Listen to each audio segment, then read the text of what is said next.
আমাদের সমাজে প্রচলিত যে বেদাতগুলো আছে সেইগুলো কি আপনি কখনো যাচাই করতে চেয়েছেন বা কখনো জানতে চেয়েছেন যে এইগুলো আমাদের কি সমস্যা হতে পারে এবং এইগুলো কি আমাদের ইসলামে আছে? এই কথাগুলো আপনারা কখনোই জানতে চান না এবং বুঝতে চান না। যেখানে প্রচলিত নেই সেখানেও আপনারা বলতে চান যে এখানে এই কাজগুলো কেন হচ্ছে না? আর যেখানে আছে আপনি কখনোই বলেন না যে এটা কি আসলে আমাদের ইসলামের ভিতরে আছে। এইজন্য প্রত্যেকটা কাজে আমাদের সঠিকভাবে করা উচিত।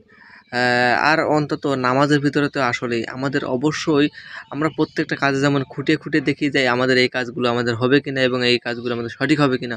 তেমনি নামাজ পড়ার সময় এবং মসজিদের আদব কানুন এবং সমস্ত ইসলামের বিধিবিধানের ভিতরে যে বেদাতগুলো চালু আছে সেগুলো আমাদের অবশ্যই খুঁজে, খুঁজে বের করে সেগুলো পরিহার করা উচিত।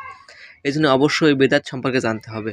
সম্পূর্ণ ইসলাম সম্পর্কে জানতে হবে এবং বেদাত সম্পর্কেও জানতে হবে। তাহলে আমরা সতর্ক সাবধান থাকতে পারবো। এমন সব ইসলামিক ভিডিও দেখতে এই পেজটি ফলো করুন এবং সাবস্ক্রাইব করুন। আসসালামু আলাইকুম রহমতুল্লাহ।